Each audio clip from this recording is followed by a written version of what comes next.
Aquí tenemos la buena costumbre de escuchar a especialistas para preguntarles su opinión sobre los temas que te interesan. Lo hacemos cada mañana, desde las 7, por Metropolitan 88.5 FM.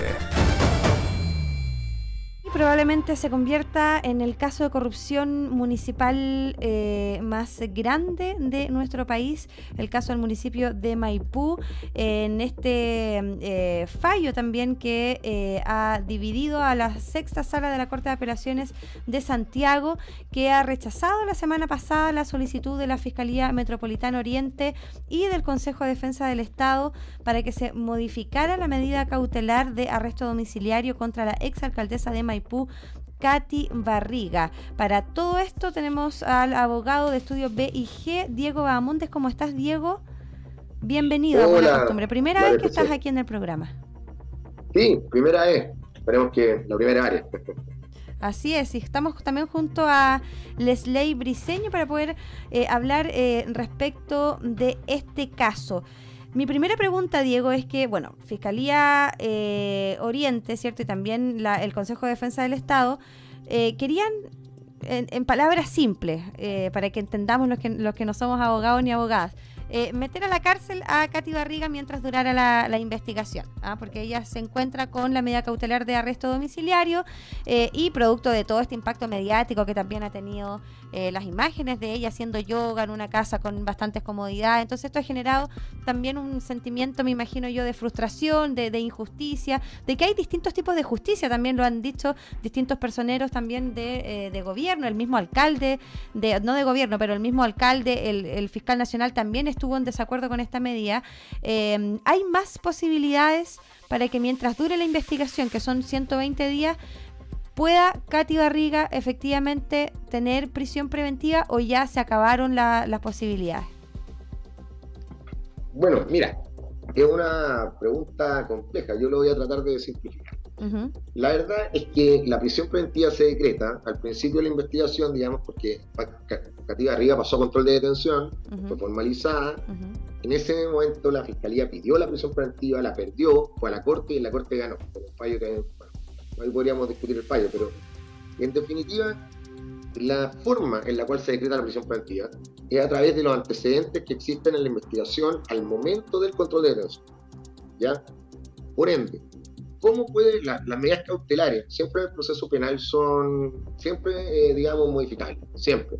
¿Por qué? Porque las personas tienen el principio de inocencia. Uh-huh. A diferencia del sistema antiguo, donde uno partía siendo culpable y en el fondo a ti tú tenías que demostrar tu inocencia. Ahora al revés, ahora las personas parten siendo inocentes y tú tienes que, la Fiscalía, que es el ente persecutor que establece la ley y que tiene la exclusividad de la investigación penal, es la que tiene que demostrar la culpabilidad.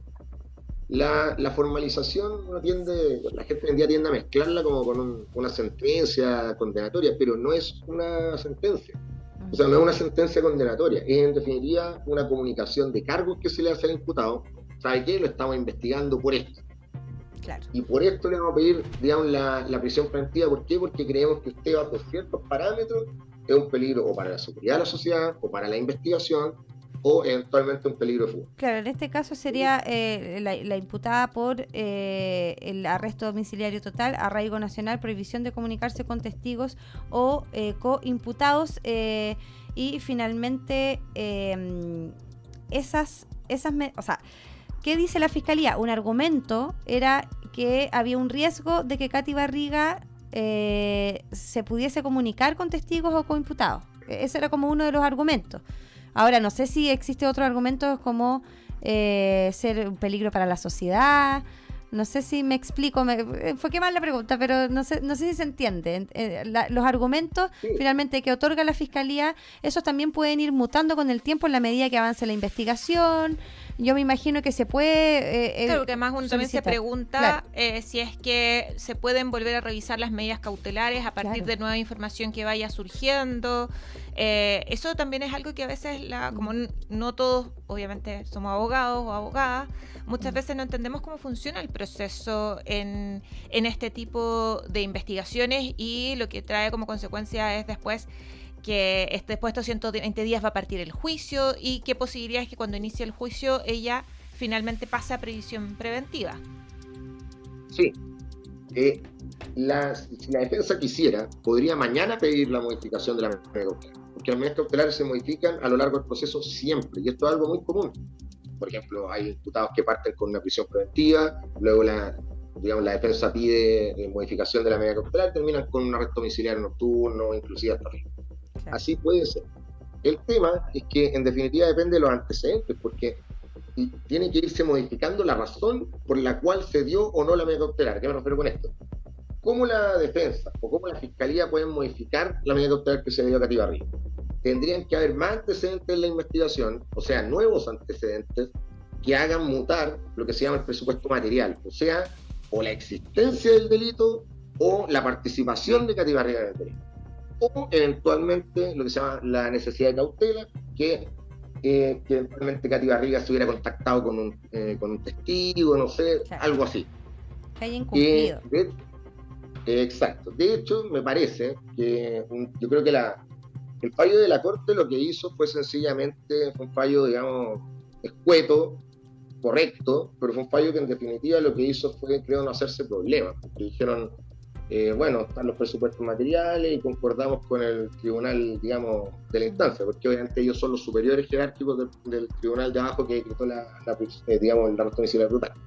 Entonces, ellos la verdad es que no se hicieron mayor problema y dijeron, miren, sí, creemos, porque en el fondo Catibarría igual está con un arresto domiciliario total, o sea, hay una necesidad de cautela, hay una necesidad de mantener la privada de libertad, claro. Hay una privación de libertad, pero es una privación de libertad, digamos, regular, y que lamentablemente, claro, tiene una casa bonita, una casa con piscina, claro, un arresto domiciliario tal vez más interesante que el de otro, pero... Claro. Sí, y ahí tú, Diego, como bueno, tú dices un fallo correcto, pero podría haber sido más, no sé cómo explicarlo, pero más ambicioso. O sea, tú estás de acuerdo, porque inclusive el mismo fiscal no está de acuerdo con este fallo. O sea, hay una parte también de subjetividad que ahí nada que hacer. No sé si eso es tan así. Sí, yo creo que, bueno, primero me llamaron mucho la atención las declaraciones del fiscal nacional. La verdad es que hacía mucho tiempo que no había un fiscal nacional tan comprometido en la época. Sí, yo creo que debe ser porque Ángel Valencia viene de afuera de la fiscalía, a diferencia de Sabas Chaguán y los fiscales nacionales anteriores, que son tipos que han hecho la carrera funcionaria y han partido de fiscal adjunto, luego regional, así sucesivamente hasta llegar a nacional. Él no está tan amarrado, digamos, al sistema burocrático que tiene la fiscalía. Viene de afuera, viene a un estudio jurídico afuera, viene a hacer un doctorado afuera, por ende él es una persona que tal vez en ese sentido puede correr más riesgo. Y las declaraciones que dio fueron declaraciones bastante, digamos, drásticas sobre lo que había ocurrido. Eso a mí me pareció muy interesante.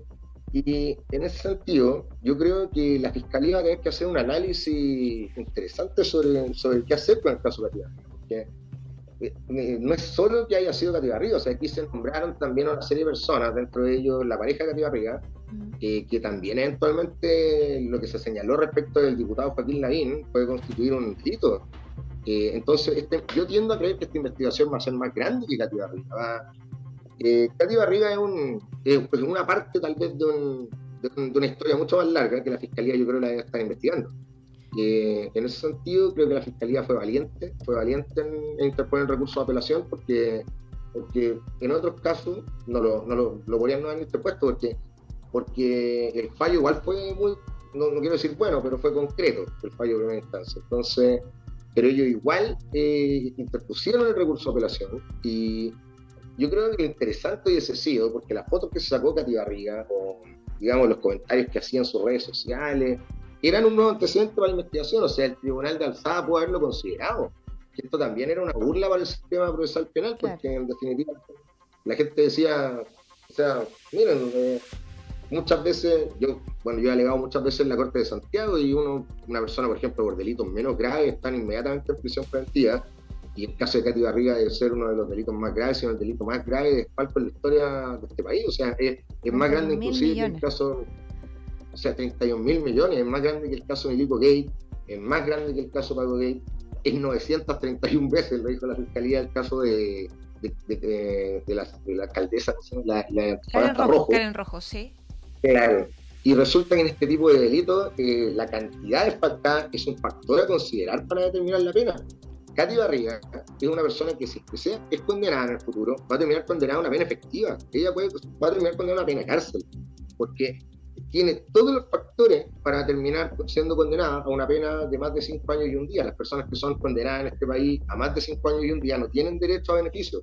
O sea, ¿a qué me refiero con esto? No tienen derecho a terminar firmando o con una libertad vigilada intensiva o arresto domiciliario. No. Sobre los 5 años y un día, la ley establece que es cárcel. Y Katy Barriga tiene todos los requisitos para que la pena esté entre los 10 y 1 a 15. Entonces, estamos hablando de una pena altísima. Karen Rojo me parece que se le condenó a 7. Y más encima es una pena que se determina también. ¿A quién se le condenó a 7? Karen Rojo. Ah, Karen Rojo. Ya. Y por un desfalco, pero mucho menor. Mucho menor. Entonces, perfecto. Ridículamente menor.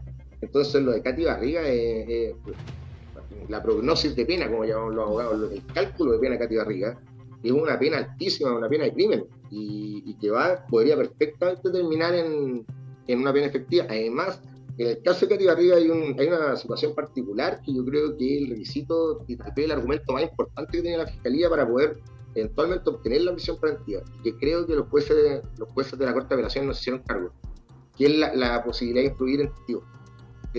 Eso se llama riesgo para ¿Qué? ¿Perdón? La posibilidad de influir en testigos. Por la investigación. ¿Por qué? Porque resulta que Katy Barriga, al parecer, por lo que escuché, había hecho un grupo de WhatsApp en el cual, al parecer, tiró algún tipo de amenaza, y esto ocurrió después, o sea, después de la formalización y después de ya haber ganado en primera instancia. O sea, entre medio, que pasó a control de detención y la Corte dio su recurso, ella armó un grupo de WhatsApp. O sea, era un antecedente que el tribunal de primera instancia no tenía, pero que sí tenía la Corte. Ella armó un grupo de WhatsApp con el objeto de, al parecer, amenazar gente. Claro, cuando se supone que ella no debería estar teniendo, de acuerdo a las medidas preventivas, no debería estar teniendo contacto con testigos. Pero ahí no las tenía todavía. No, eso se habría sido... Ya. Claro, ahí no las tenía todavía, pero finalmente de todas formas es también uno podría que puede seguir haciéndolo, claro, en definitiva. Porque además no sabemos si es que ella está con acceso a su celular o no. Claro, porque exactamente por eso la prisión preventiva era tan idónea en este caso, porque a ella yo creo que tienen que comunicarla, porque además por las declaraciones que dieron los testigos de la carpeta investigativa, señalaban un actuar bastante matonesco de la exalcaldesa Barriga. O sea, al parecer era una forma constante esto de coaccionar personas para que, o sea, digamos, el video que todos hemos visto del tipo bailando, yo creo que esas personas que estaban bailando en ese video no estaban por su voluntad, digamos. Lo dijo, después lo entrevistaron, me parece, el caballero, y dijo que si no las amenazaban con echar, etcétera. Perdón, Diego, ¿y la Corte no podría incorporar además como quitarle el celular o que no tuviera acceso a redes sociales durante su arresto domiciliario? No, lamentablemente el arresto domiciliario total es la medida cautelar. O sea, si te impusieron esa medida cautelar, no te pueden imponer otra, y la ley no establece ni regula otra forma, digamos, de incomunicación. Por eso era tan importante la prisión preventiva, porque la prisión preventiva sí generaba la incomunicación. O sea, desde la cárcel, a la cárcel no se pueden entrar celulares, de hecho es un delito del artículo 304 bis del Código Procesal Penal, del Código Penal. Entonces, a la cárcel no se pueden entrar celulares, a la cárcel, etcétera. Entonces, ahí quedas incomunicado. En la cárcel tú quedas incomunicado. Diego. Pero en... Sí, no, termina. Pero en un arresto domiciliario, digamos, total, en el caso de Barriga, ella está en su casa. Lamentablemente está en su casa, y su casa tiene teléfono, en su casa hay un iPhone, no sé, digamos. Lamentablemente esa es la diferencia, precisamente, entre arresto domiciliario total y la prisión preventiva. Por eso era tan importante la prisión preventiva, para poder incomunicar a la señora Barriga y evitar que se contactara o influyera con testigos que pueden terminar entorpeciendo la investigación. Sobre todo con esta actitud de autoritaria que ha develado en muchos casos. Diego, en menos de un minuto, ya tenemos que terminar. Tú ya has señalado algunas cosas que podrían ocurrir, ¿cierto? Una eventual condena que sería de más de 5 años y un día, una investigación que probablemente sea más que Katy Barriga, que quizás evidencie otros fraudes. Está también involucrado el parlamentario Lavín, el diputado que es pareja de Katy Barriga, y esto podría ser quizás mucho más grande, pero en el corto plazo, ¿qué es lo que podría ocurrir de aquí a unos meses más mientras dure la investigación? ¿Qué es lo que se proyecta? ¿Qué es lo que tú ves ahí? Yo creo que lo que se proyecta, primero, es que, bueno, las investigaciones nunca tienen el plazo que se señala en el control de detención. Eso tienes que tenerlo claro. Siempre se van ampliando los plazos, es muy común que los fiscales pidan ampliación. Por ende, y por la complejidad de este tipo de investigación, yo, por ejemplo, no sé, el caso Penta, la ley establece un límite de 2 años máximo desde la formalización para poder terminar la investigación. En el caso Penta, la investigación duró 2 años, ¿ya? Aquí podría, no creo que 2 años, pero podría ser algo similar, porque requiere peritajes contables, requiere una serie, digamos, de cosas que requieren, por algo lo tiene la Fiscalía de Alta Complejidad, digamos, que es una fiscalía particular que se dedica a eso. En el corto plazo, yo creo que Katy Barriga, inclusive si la defensa lo pide, modificar el arresto domiciliario hasta un arresto domiciliario nocturno, como lo pretendía la defensa, de hecho, en su alegato de apelación. Pero también puede pasar al contrario, porque aquí lo que podría ocurrir es que se descubriera que la señora Barriga ha cometido otros delitos. Yo creo que la Fiscalía fue bastante inteligente en el sentido de que formalizó solo por los delitos que estaba segurísimo que había cometido Katy Barriga. Pero dentro de los antecedentes que expuso, yo creo que se podían eventualmente configurar otro tipo de delitos funcionarios que yo creo que están siendo investigados en estos momentos. Si esos delitos llegaran a ser comprobados mediante los antecedentes de la investigación, la señora Katy Barriga podría nuevamente ser sujeta a prisión preventiva o intentado no menos por la Fiscalía, porque eso ya quiere decir que la pena se podría elevar muchísimo. Y como le digo, uno de los factores a considerar precisamente es la cantidad de delitos, lo dice expresamente la ley, la gravedad de los hechos, el monto, etcétera. Entonces, si llegara a ocurrir un delito más o llegara a aprobarse otro delito, que yo creo que eventualmente, por ejemplo, las comunicaciones con el diputado Lavín, me parece que pueden constituir otro tipo de delito. Bueno, no quiero especular, pero en definitiva ahí puede haber otro tipo de delito funcionario, que los delitos funcionarios ahora tienen pena altísima y no tienen derecho a pena sustitutiva porque tienen pena de más de 5 años en un día, y ahí la situación de la señora Barriga se podría complicar. A mí me parece que ahí se podría complicar muchísimo, porque ya la verdad es que no habría cómo justificar, digamos, la libertad de esta persona. Perfecto, ha quedado súper claro y entretenida la conversación. Además, Diego Bahamontes ha explicado hoy con peras y manzanas lo que está pasando con Katy Barriga y el presunto caso de corrupción más grande de nuestro país, 31.000 millones de pesos. Vamos a seguirle la pista, por supuesto, así que ahí esperamos, Diego, que estés disponible para volver a explicar lo que allí ocurre. Que estés muy bien y excelente semana. Ya pues, con gusto, cuando quieran. Muchas gracias, nos vemos. Nos vemos, hasta luego, que tengan un buen día. Buena Costumbre es actualidad y opinión con el respaldo informativo de sabes.cl por Metropolitan 88.5 FM.